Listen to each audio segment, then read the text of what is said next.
Hola amigas y amigos, una vez más aquí Abel Reynoso, un gusto saludarlos. Estamos hablando, se recuerdan en el video anterior hablábamos de la conveniencia. Se recuerda que les comentaba yo que todo delito tiene una serie de preguntas muy importantes cuando los investigamos, cuando hacemos una investigación delictiva. Siempre hacemos varias preguntas, ¿verdad? Queremos saber, qué pasó, cuándo pasó, quién lo hizo, cómo lo hizo. Esas preguntas. Pero una de las preguntas que también nos hacemos siempre, y que se los comentaba anteriormente, es ¿quién se beneficia de este delito, de que este delito se haya cometido? Porque le vuelvo a repetir, todo delito tiene un motivo, una razón. O sea, es dinero, es venganza, es pasional, puede ser incluso un accidente, pero todo delito tiene un motivo. La motivación es muy importante. Y ese motivo es, como toda la mentalidad humana, es flexible, porque los seres humanos tenemos libre albedrío y podemos pensar y decidir lo que nos gusta y lo que no nos gusta. O sea, esa es una realidad. Y una de las cosas que sucede a veces, lo que es importante para uno no es importante para otro. Entonces a veces decidimos o estamos en desacuerdo en algunas cosas, pero en algunas cosas sí estamos de acuerdo, ¿no? Y entonces hay situaciones, hay decisiones que unos individuos la hacen con mucho más facilidad que otra. Si se va a beneficiar uno, pues a veces hay gente que no le interesa que suceda. Las consecuencias no le interesan porque el beneficio inmediato aparente es muy grande. En casos de corrupción ese es el caso, generalmente lo que sucede. El dinero es tan grande que en ese momento la gente se enciega. Hablamos de la parte emocional, deja de ser racional y se enciega y acepta el dinero, y sin darse cuenta que eventualmente esa consecuencia, ese acto va a tener una consecuencia. Bueno, en este caso hablábamos de que hay gente que le gusta o le conviene o le interesa que el país esté en caos en el punto de vista de la seguridad, que le gusta que la seguridad no funcione. Y entonces, ¿qué sucede cuando la seguridad no funciona? La inseguridad prevalece, es mucho más importante, es mucho más relevante, existe en muchos más lugares. Y interesantemente, le vuelvo a repetir, venimos y nos encontramos con gente que eventualmente utiliza el tema de la seguridad como plataforma para hacer campañas políticas, pero sin el interés o el conocimiento necesario. Y entonces lo hacen porque saben que eso es uno de los elementos que la gente quiere oír. ¿Se acuerda de los elementos típicos de cada político? Es ¿qué? La economía, la salud pública, la educación y el crimen. Son 4. Hay más, pero si usted analiza los discursos políticos, generalmente se enfocan en esos 4. Y muchos prometen, muchos hablan, pero no dicen nada, y además en la mayoría de las promesas, le digo, al final de su periodo político, de su periodo de mando, no hicieron ni la mitad de lo que prometieron o no les interesó. Esto es natural. Entonces, ¿por qué? Porque no les interesa, porque básicamente es discurso, pero no es acción.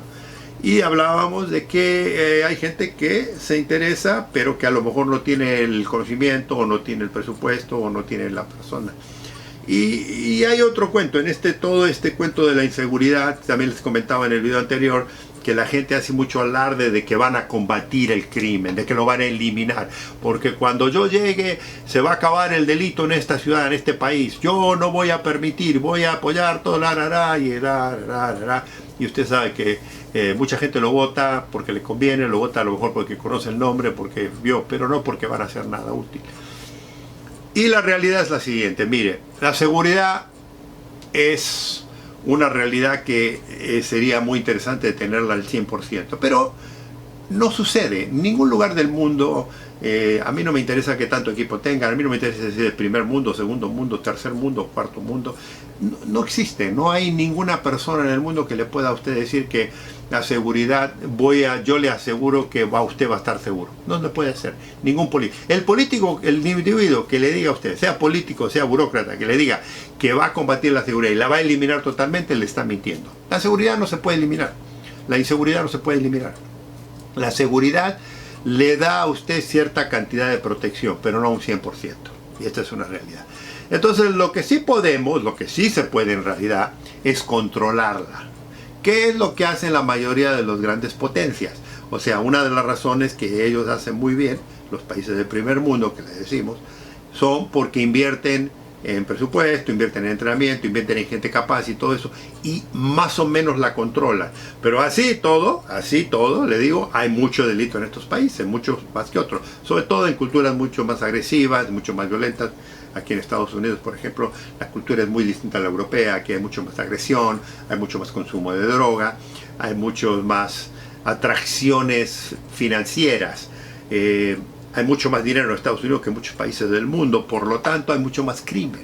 O sea, eso es otra cosa que mucha gente a veces no entiende. O sea, igual que en lugares donde no hay nada y hay mucho delito, en lugares donde hay mucho de dinero, de situaciones económicas o de demás, también hay mucho crimen. O sea, le vuelvo a repetir, es imposible tratar de controlar al 100%, pero sí se puede controlar un 70, 80% de esto.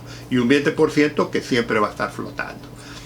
Ahora, eso cuesta, eso necesita. Por eso hemos estado hablando desde hace tiempo la importancia del presupuesto.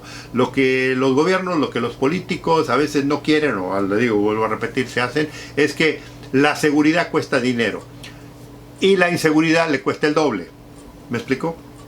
O sea, la gente dice, no, pero es muy caro. Sí, pero ¿sabe qué? Es más caro la inseguridad.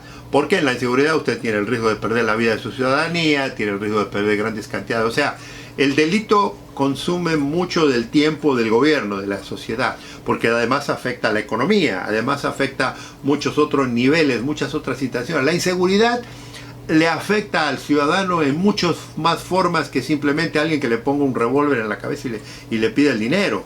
O sea, hay muchas otras aspectos que atacan la tranquilidad del ciudadano, porque cuando el ciudadano tiene miedo, cuando el ciudadano no puede salir a la calle a ciertas horas del día, no consume.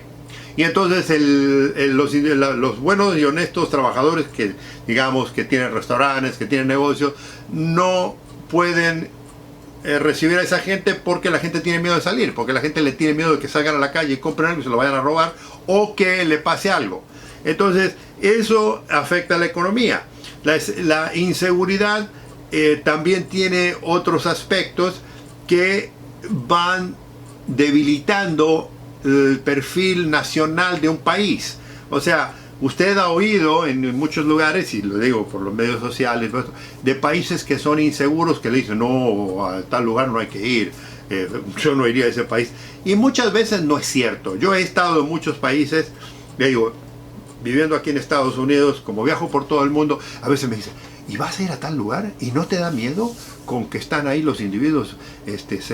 Porque los medios periodísticos totalmente, cuando hay masacres, cuando hay muertes, cuando hay grandes problemas de delito, eso ya no se guarda, eso sale en todo el mundo. Entonces la gente habla mal del país sin saber, porque a lo mejor no es tanto, pero sí suficiente como para, digamos, copar los medios periodísticos, los títulos, y entonces mal catalogan a un país. Y le digo, es triste, porque una de las cosas que yo he notado en los delitos, ya cuando hablemos más del crimen organizado, ya me voy a meter más en eso, hay países, amigos y amigas, que tienen muy mal perfil ante el mundo cuando alguien dice, yo soy de tal país, por el nivel delictivo de ese país que ha permitido durante muchos años. Y amigos, les digo una cosa, es muy triste porque usted, un hombre o una mujer muy honesta, trabajadora, que ha luchado toda la vida y tiene un pasaporte de ese país, y cuando en algunos lugares ven ese pasaporte, dicen, no, esta viene de un país de violencia, de un país de delincuentes, de un país de tal cosa y tal cosa. Es muy triste eso, porque no todos los ciudadanos de ese país participan en el delito, o participan en ciertos tipos de delitos. Sin embargo, eso se lo agradecemos a la delincuencia permitida por su gobierno, porque su país hoy es mal catalogado por el historial que el gobierno y la sociedad le ha permitido a través de la delincuencia a ponerles un apodo, un nombre a estas personas. Y es una verdadera lástima. Y esto sucede mucho en nuestros países de Latinoamérica. Tenemos, ustedes saben, a veces muy mala imagen ante el mundo, y no le estoy hablando de Estados Unidos, incluso cuando usted va a Europa, incluso yo le digo porque he viajado, cuando usted va a ciertos países en Europa, ciertos pasaportes siempre dan a pensar, No sé si han tenido ustedes oportunidad a veces de viajar. Algunos de ustedes, amigos, sé que algunos de ustedes viajan mucho. Cuando llegan a ciertos lugares en las aduanas, cuando llega la inmigración, ese pasaporte a veces es cuestión de ser cuestionado mucho más que un pasaporte de otro lugar. Eso, que usted no se lo merece, es parte del legajo que le deja la delincuencia que le hace su país. Y eso siempre es muy malo. Amigos y amigas, la vamos a continuar en el próximo video. Los invito, si no se han inscrito, inscríbanse, porque nos encanta ver sus comentarios, nos encanta que nos sigan. Nos vemos en el próximo, porque aún hay más.